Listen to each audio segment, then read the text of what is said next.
Repair group में आपका स्वागत है। चलो आज जानते हैं, ये वॉशिंग मशीन का पीसीबी है।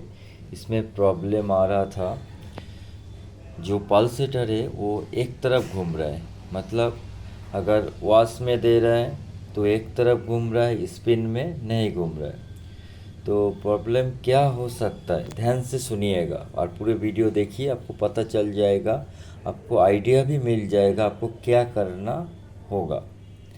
तो हम क्या करेंगे, पहले कोई भी top load washing machine Samsung का या कोई भी कंपनी का हो, उसका जो पल्सेटर है वो दोनों तरफ रोटेट होता है। एक लेफ्ट होता है, एक राइट होता है, और स्पिन के टाइम एक ही तरफ घूमता है। तो इस वॉशिंग मशीन में प्रॉब्लम ये हो रहा था, ये वॉशिंग मशीन एक ही तरफ घूम रहा है वॉश में और स्पिन नहीं हो रहा है। तो प्रॉब्लम होने का जो रीज़न है, आप खुद इसको ठीक कर पाएंगे अगर आप ये वीडियो पूरे ध्यान से सुनिए। जो मैं बोलने जा रहा हूँ, क्या ख़राब हो सकता है इस पीसीबी में और कैसे आइडेंटिफाई करना है, ठीक है। तो मैं आपको बता देता हूँ। कोई भी पीसीबी हो, रिपेयर करना बहुत आसान है अगर आप ध्यान से अच्छा से इसको फॉलो करोगे तो। जैसे मान लीजिए, आपको बता देता हूँ, हमारा मोटर का जो सप्लाई है, कितना तार है, 3। एक सप्लाई, 2 कैपेसिटर में। तो जो 3 जो तार है, एक होता है सप्लाई, एक होता है फेस, एक न्यूट्रल, एक कैपेसिटर, दूसरा भी कैपेसिटर।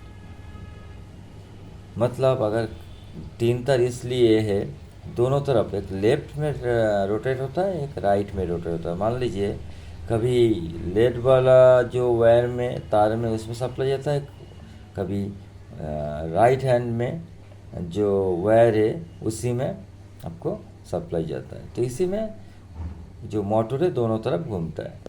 तो देखिए, ये जो है, ये मोटर का प्रेशर सेंसर का सबका पॉइंट यहाँ से निकला है। पहले आपको ध्यान देना है, जो मोटर का जो वायर है, तार है, वो कहाँ जा रहा है पीसीबी में, उसको ध्यान दीजिएगा अच्छा से। उसके बाद यहाँ से चेक करके इसके पीछे, इसको अभी रिपेयर करने वाला हूँ, यहाँ से थोड़ा सा काटना पड़ेगा। इसको काटने के बाद फिर देखिए, जो तीनों तार के अंदर 2 तार जो मोटर का इधर उधर घुमाता है, तो उसको ध्यान से देखिए कहाँ पे जा रहा है इसका वायर।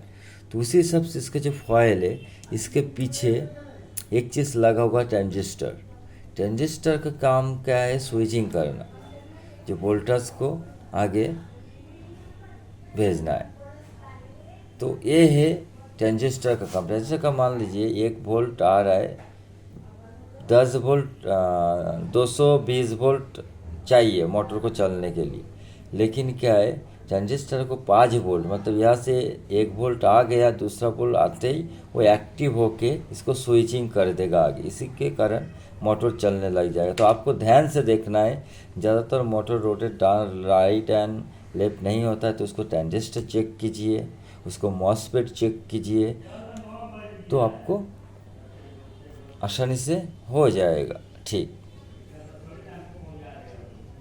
अगर ये वीडियो अच्छा लगे, वीडियो आपको समझ में नहीं आ रहा है, तो हमें कमेंट कीजिए, हम अच्छा से और भी बनाने का कोशिश करेंगे। हमारा मकसद ये नहीं है, वीडियो बनाने का मतलब ये नहीं है कि हम यूट्यूब में ये वीडियो वायरल कर दे, ऐसा कुछ नहीं है। वीडियो बनाने का मतलब ये है, जो टेक्नीशियन भाई लोग हैं उनको कोई सुविधा हो जाए। क्योंकि आजकल जो वॉशिंग मशीन पीसीबी आ रहा है, ये जल्द ठीक नहीं होता है, लेकिन आप ध्यान से अच्छा से काम करोगे तो ज़रूर कर पाओगे।